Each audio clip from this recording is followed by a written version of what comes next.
오늘도 이제 마가복음 계속 강의를 하고 있는데 저번에는 어떻게 그랬다고 했죠? 우리가 예수님께서 모든 기적을 일으키셨어요. 살리고 먹이시고. 그런데 저번에는 제자들과 같이 그 일을 행사했습니다. 제자들은 항상 구경꾼이었다가 같이 동참하는 역사가 있었어요. 우리들도 눈으로 보고 같이 활동하지만은 주님께서 공부하신 은혜로 여러분들도 모든 것들을 행사할 수 있기를 바랍니다. 그래서 오늘의 말씀의 제목은 예수님을 바로 알고 소유합시다라는 제목으로 주님께서 우리에게 필요한 은혜를 베풀어 주시기로 합니다. 여러분이 예수님을 바로 알고 계시나요? 한번 나는 예수님을 어떻게 알고 계세요? 또 여러분은 어떻게 소유하고 계세요? 네, 하나님으로 알고 계시다고 했습니다. 또 예수님은 우리의 구주이십니다. 그리고 예수님은 하나님이시면서 사람으로 이 땅에 오셨습니다. 이야기하자면 상당히 많아요. 그래서 저번 주에 500리의 기적을 체험한 사람들은 흥분을 감추지 못했을 거예요. 제자들도 예수님을 따라 다녔지만은 정작 자기들이 이렇게 해본 일은 없었지만은 자기들이 예수님이 주신 떡을 받아 나눠줄 때 기적이 일어났어요. 행동으로 옮길 때 기적이 일어납니다. 그래서 지금까지는 예수님을 따라다니면서 내가 예수님을 잘 따라다니나 이렇게 생각할 수도 있어요. 여러분도 교회로 나오면서 내가 이게 맞나 이렇게 생각할 수도 있습니다. 그렇지만 예수님의 그 가치형으로 해서 야, 내가 예수님 제자가 된 건 너무 잘했구나 이렇게 생각할 수도 있습니다. 그런데 오늘 말씀을 때요, 그 떡대고 그 기쁨도 잠깐 예수님께서 제자들을 자축합니다. 빨리 배를 타고 건너편으로 가. 그래서 제자들을 보내고 자신은 무리를 돌려보내고 산으로 기도하러 가십니다. 무리가 상당히 15,000명만 됐다고 그랬죠. 남자 여기까지 포함 않고, 아니 모두를 포함하지 않고 남자만 5,000명이라고 그랬습니다. 그래서 제자들이 이제 예수님의 명령에 힘입어서 배를 타고 베세라를 향해서 힘껏 노를 저어서 갑니다. 그런데 만만치 않아요. 바람이 불고 파도가 치니까 이 여파로 48절 한번 볼까요? 거기에 시간이 나와 있습니다. 몇 시가 나와 있죠? 48절? 사경이. 네, 사경쯤 되었다라고 이렇게 이야기하고 있습니다. 여러분, 사경이면 몇 시 정도 아세요? 네? 네. 유대인들도 그렇고 우리도 밤을 4시로 나눠요. 6시부터 9시까지를 초저녁이라고 그렇죠. 우리가 또 9시까지 자정까지 12시까지를 자정 이렇게 나눠서 합니다. 그리고 12시부터 3시까지 또 3시부터 6시 이렇게 시간을 4단계로 나눌 수 있습니다. 그래서 여러분들이 사경은 몇 시냐면 3시부터 6시 새벽이에요. 그러니까 예수님이 가라고 할 때는 76시에 갔는데 지금 새벽 3시부터 6시 사이니까 바다 가운데 배가 못 가고 한가운데 있네요. 풍랑 때문에. 그러니까 뭐예요? 배 속에서 물과 바다와 싸우면서 바람과 싸우면서 10시간 동안을 배 안에 있는 겁니다. 방금 전까지만 해도 어땠어요? 예수님이 가라고 하기 전까지만 해도 5,000명의 사람들을 그 기적을 체험했어요. 보리떡 5개, 물고기 2마리로 5,000명이 먹고 남는 역사가 있었는데 이 기적을 체험하면서 배를 탔는데 이제 어떻게 됐어요? 어려움이 있게 됐습니다. 아까까지만 해도 내가 어려운데 다 그물을 버려두고 예수님을 따라서 지금까지 왔는데 예수님께서 그 떡을 나눠줌으로 해서 야, 이런 기적이 있구나. 자기도 그 일을 행사했기 때문에 너무 기뻤을 거예요. 근데 방금 그 상황은 잊어버리고 밤새도록 바람과 시달리는 신세가 되었습니다. 혹시 여러분도 그렇지 않아요? 은혜 받고 좋을 때는 이렇지만은 그 은혜를 잃어버리고 밖에 뒤돌아서면 여러분한테 어려움이 있어요. 48절 한번 볼까요? 48절 한번 읽어보겠습니다. 시작. 사람이 거스름으로 제자들이 힘겹게 놓쳐준 것을 보시고 다음 사명쯤에 바다로 걸어서 그들에게 오사 지나가려고 하시기에 네. 예수님께서 그것을 알고 바다를 걸어서 오셔요. 제자들이 예수님을 보니까 어떻게 했어요? 야, 예수님 우리를 도와주고 왔구나 이렇게 해야 되는데 예수님인지를 못 알아보고 유령인가 이렇게 하고 소리를 지르는 모습이에요. 그러니까 예수님께서 뭐라고 해요? 안심하라, 내니 두려워하지 말라, 나다 그러는 거예요. 그때 이제 제자들이 예수님을 어떤 분인 줄 아시겠죠. 그러게 되다 보니까 바람이 그치게 돼요. 제자들이 500리의 기적을 행하였을 때 됐죠. 자기 앞에는 네드카페가 깔려있고 내가 너무 잘했어. 배를 벌리고 모든 일을 버리고 예수님을 쫓은 건 내가 이제 뭐 하나 해보겠다 이런 생각이 있을 수도 있어요. 흥분에 됐을 수도 있습니다. 그런데 잠깐 사이에 상황이 어떻게 됐어요? 바뀌었죠. 이 모습을 볼 때 예수님을 믿으면 모든 것이 만사형통이 되나요? 간혹 이렇게 말하시는 분이 있어요. 예수 믿으면 불행 끝, 행복 시작, 모든 것이 만사형통 이렇게 말할 수 있는데 예수님을 믿는 것은 영적인 문제예요. 우리가 사는 세상은 그 무대 잔잔해져요? 아니요. 여전히 거칠고 험해요. 세상은 어떻게 보면 우리를 망가뜨리려고 합니다. 그래서 우리가 이 세상을 이기려면 어떻게 해야 돼요? 말씀이 꼭 있어야 돼요. 말씀이 없이는 이길 수가 없어요. 우리가 짐승과 싸울 때 뭐예요? 무기가 있어야 되죠. 누구를 이렇게 짓누려면 무기가 있어야 돼요. 거기에 맞는. 애국과 전쟁이 일어나는데 우리가 그냥 맨손으로 말로 되는 게 아니잖아요. 그에 맞는 정책이 있고 무기가 있어야 돼요. 우리들의 무기는 뭐예요? 하나님의 말씀이에요. 그런데 이렇게 말을 하지만 여러분의 삶에 걱정이 있어요. 걱정이 있을 수 있습니다. 500리의 기적이 성경에는 있어요. 5층을 먹였다고 그러는데 우리들의 삶에는 나타나지 않을 수 있어요. 예수를 믿는데 내 삶에는 평생 동안 이런 일이 없어 이럴 수도 있습니다. 이 말은 뭐냐면 500여 기적은 예수님께서 생명 양식이라는 사실을 알리기 위한 거예요. 그런데 하늘에 속한 이런 이야기를 해도 관심이 없는 사람이 있어요. 나는 돈이 많았으면 좋겠어. 부자가 됐으면 좋겠어. 건강했으면 좋겠어. 내가 원하는 것을 다 이게 됐으면 좋겠어. 이렇게 생각하는 부분이 있다 이 말이에요. 예수님께서 하시는 건 뭐라고요? 하늘에 속한 이야기라고 말씀합니다. 우리가 이 땅을 살아가는 것은 100년, 200년이에요. 내가 봐서 200년 산 사람은 거의 못 봤습니다. 100살 넘는 사람이 있다고 하더라고요. 직접 이렇게 보고 누구가 100살이라고 말하는데 200년을 넘는 사람은 못 봤습니다. 물론 이제 기록에는 더 많은 사람들이 있죠.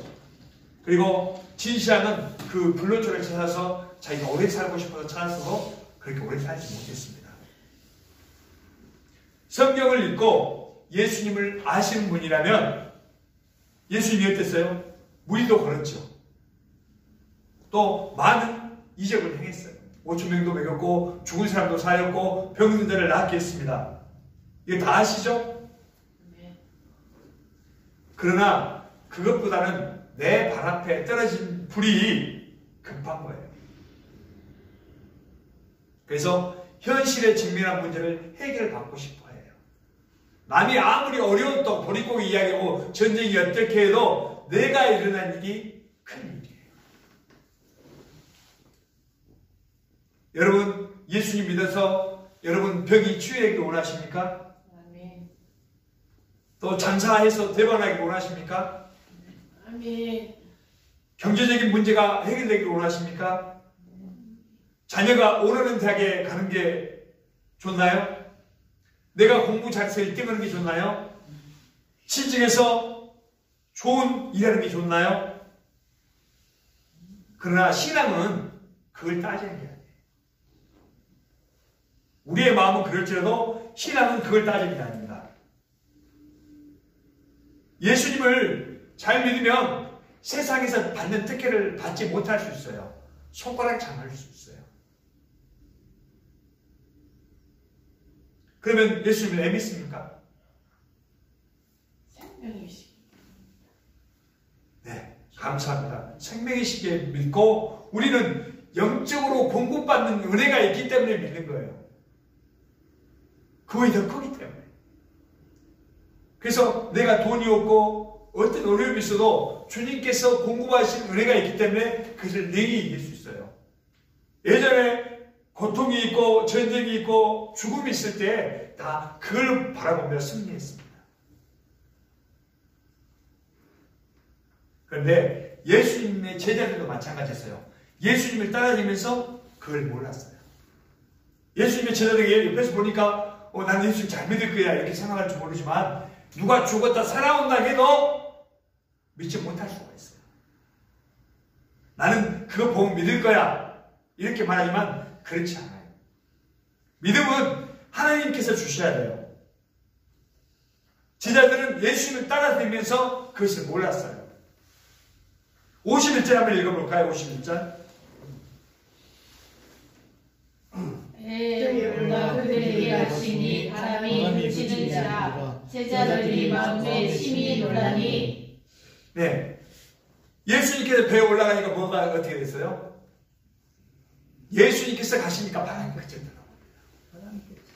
여러분의 모든 문제가 예수님으로 인해서 그쳐지고 다 원만케 되기를 원합니다. 예수님께서 계신 곳에는 문제가 해결되는 것을 볼 수가 있어요. 그러나 예수님의 제자들한테요, 놀란 가슴이 진정되지가 않아요. 예수님이 그런 걸 보면서도 야 유령이다 소리를 질러요. 방금 전까지만 해도 5,000명을 메이고 그때 자기가 거기 같이 끼어서 그 일을 했는데 방금 뒤돌아서니까 예수님을 몰라요. 우리들 그럴 수가 있어요. 우리가 은혜 받으면 내가 이렇게 살아야겠습니다. 나 총칼이라도 나는 예수님을 전하겠습니다. 뒤돌아서면 나는 몰라요. 우리들도 제자들과 갖출 수 있습니다. 그렇죠. 우리가 예수님에 대해서 체험했을 거예요. 그 은혜를 사모할 거예요. 그것을 알기에 예수님께 나오지만은 뒤돌아서면 잊어버려요. 제자들과처럼. 그들이 예수님 같이 떡을 떼던 일을 잊어버렸다고 말해요. 마음이 둔해졌다고 합니다. 여러분의 마음이 항상 민감하기를 바랍니다. 하나님 앞에 민감해야 모든 일이 있을 때 하나님의 이렇게 받아요. 둔해지면 몰라요. 문진병도 그렇죠. 살을 꼬집어도 꼬집은지 몰라요. 아픈지를 몰라요.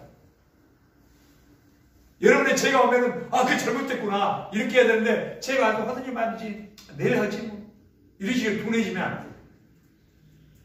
여러분 주님으로 민감하시길 바랍니다. 아멘. 예수님께서 떡을 떼셨다고 했죠. 그것은 자기의 몸을 우리에게 주신 거예요. 생명 양식으로 주님의 몸을 주셨어요. 그러기 위해서 예수님께서 2000년 전에 이 땅에 오셔서 우리의 죄를 문제를 해결해 주셨어요. 하나님께서 오셨죠. 하나님은 한 분 하나님이시만 성부, 성자, 성령 삼위로 계세요. 우리들이 이걸 이해하려면 잘 이해하지 못해요. 성령님께서 함께 하시니까 맞아 그렇게 되구나 이렇게 되는 거죠. 제자들은 예수님께서 떡을 얼마든지 만들어내시는 분으로 알았지만은 갑자기 물 위로 걸어오시는 것은 생각도 못했을 겁니다. 자기들이 지금까지 바람에 시달렸죠. 누구를 찾아야 해요? 예수님을 찾아야 되는데 예수님을 찾지 않아요. 방금 전까지만 해도 예수님의 일을 했던 사람들이에요. 예수님께서 배에 올라서 바람이 그쳤는데도 마음이 둔해져서 그것을 몰라요. 여러분의 마음이 민감하시기를 바랍니다. 아멘. 복음 안에서 민감하시기 바랍니다. 아멘. 사람이 무리를 걸을 수 있어요?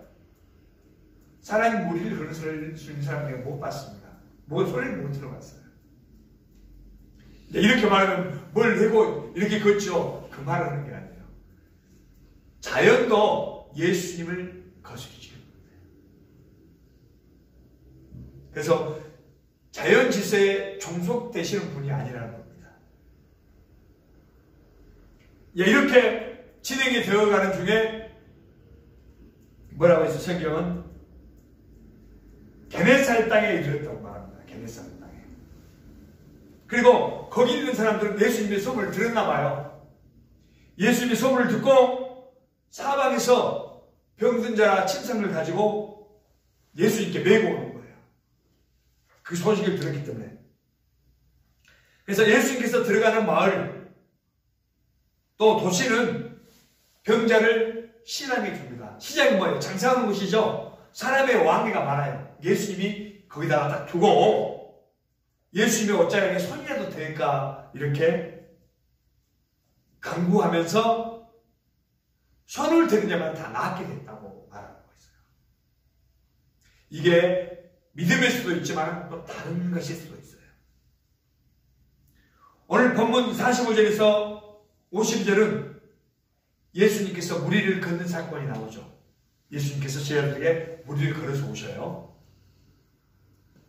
그리고 53절에서 56절은 뭐가 나오냐면은 게네사렛 땅에서 많은 사람들이 예수님을 통해서 병을 고쳤다는 말이 나옵니다. 이 말을 듣고 와, 예수님이 이런 분이셔야 이렇게도 생각하지만 다른 면으로 생각하면 게네사렛을 통해서 제자들의 잘못을 지적한다고 볼 수 있어요. 예수님이 무슨 잘못을 했지? 이렇게 생각할 수 있는 내용입니다. 게네사렛 사람들은 예수님의 소문을 들었어요. 그렇지만 예수님에 대해서 잘 몰랐어요. 관심도 없었어요. 그렇죠? 뭘 있어요? 병 낫는 것은 있어요. 그 소문을 들었기 때문에 다 침상을 가지고 와서 예수님의 옷자락에 손만 대면 나을 거라면 그걸 가지고 거기에만 만족하는 것을 볼 수 있습니다. 거기에 만족하고 돌아가요. 우리들은 구원받은 사람이에요. 우리 구원받았으니까 교회로 모이고만 돌아가면 안 돼요. 예수님의 손에 옷자락에 손만 대고 가는 것이 아니라 더 이상의 기대를 하지 못하는 듯해요. 사람들은. 우리들은 교회로 모인 사람은 더 이상의 기대를 해야 돼요. 더 많은 영혼이 주님께 돌아올 수 있도록 우리가 전도해야 돼요. 하나님을 예배해야 돼요. 우리 가족이 더 즐거워야 돼요. 더 풍성해져야 돼요. 예수님께서는 이 세상의 주인입니다. 그렇게 믿습니까? 아멘. BC, AD를 나눠서 예수님이 오신 이 이전, 이후로 나눠서 우리가 이 세상을 살아갑니다. 그렇다면 예수님의 뜻에 맞게 사는 게 맞는데 우리들은 예수님을 잘 믿으면 출세하고 병도 낫고 잘 됐다. 이게 더 여러분에게 나을 수 있는 우리가 그렇게 생각할 수 있어요. 우리가 고민할 것이 뭐예요? 예수님이니까 예수님의 능력입니까? 저도 그럴 수가 있어요. 진짜 예수님을 바라보는 건지 예수님의 능력을 바라보는 건지 우리들이 간혹 물론 그게 따라오는 거지만은 뭐가 먼저고 뭐가 후자인지를 잘 기억해야 돼요. 예수님께서는 이 세상에 떡을 주시기에 오시지 않았습니다. 자신을 주시기에 오셨어요. 우리의 질병보다도 우리의 전 인격을 안전하게 하기 위해서 오셨습니다. 우리가 먹고 즐기는 것 중요해요. 그렇지만 그 이전에 주님과의 우리 관계가 더 중요합니다. 믿음으로 예수님의 옷에 손을 대서 낫는 것을 말씀을 통해서 들었습니다. 이제 우리들은 오늘 말씀을 통해서 봤을 때 예수님의 옷에 손만 대는 것이 아니라 예수님을 소유해야 돼요. 오늘 제목이 뭐라 했어요? 예수님을 소유하자라고 했죠. 간혹 제가 우리 얘들한테 물어보면은 얘들은 내가 뭐 선물을 안 사가면 상당히 싫어하더라고요. 선물을 안 사가면. 혹시 선물을 기대하고 있었는데 내가 선물을 안 사고 상당히 싫어요. 이건 비유는 아닐 수 있는데 근데 정작 아버지가 중요해요? 선물이 중요해요? 아버지가 중요해요. 아버지가 계시면 선물은 100개 1000개를 살 수가 있어요. 근데 우리들은 너무 성분에 집착해서 아버지를 잊어버리는 경향이 있어요. 우리가 꼭 예수님을 소유하시길 바랍니다. 그리고 예수님을 바로 아시기 바라요. 아멘. 이 땅에 이렇게 주는 것은, 이적을 베푸는 것은 하나님 나라를 알려주시기 위한 거고, 우리가 하나님 나라의 백성으로 살아가기 위해서예요. 그래서 예수님을 꼭 소유하시기 바랍니다. 아멘. 기도하겠습니다.